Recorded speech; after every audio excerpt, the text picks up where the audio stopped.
Israel और फिलिस्तीन का झगड़ा 1948 से चला आ रहा है। जब इजराइल बना तो लाखों फिलिस्तीनियों को अपनी जमीन छोड़नी पड़ी।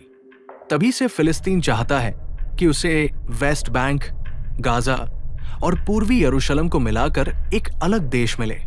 इजराइल कहता है कि ये उसका ऐतिहासिक और धार्मिक हक है।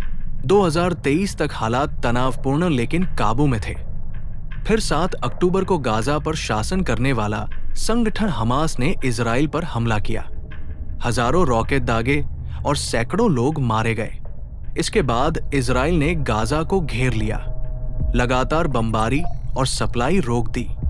यहां समझना जरूरी है कि फिलिस्तीन और हमास अलग है।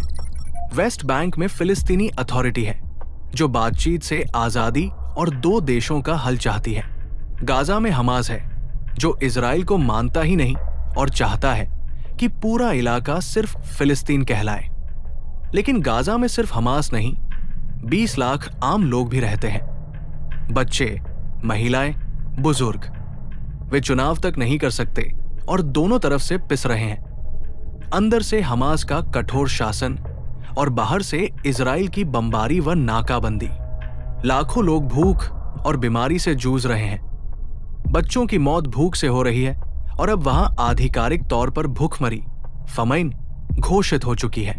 अरब देश, स्पेन, नॉर्वे, आयरलैंड और ऑस्ट्रेलिया फिलिस्तीन का समर्थन, जबकि अमेरिका, ब्रिटेन और जर्मनी अब भी इजराइल के साथ खड़े हैं। फिलिस्तीन आजादी चाहता है, हमास इजराइल का अंत चाहता है, इजराइल सुरक्षा चाहता है।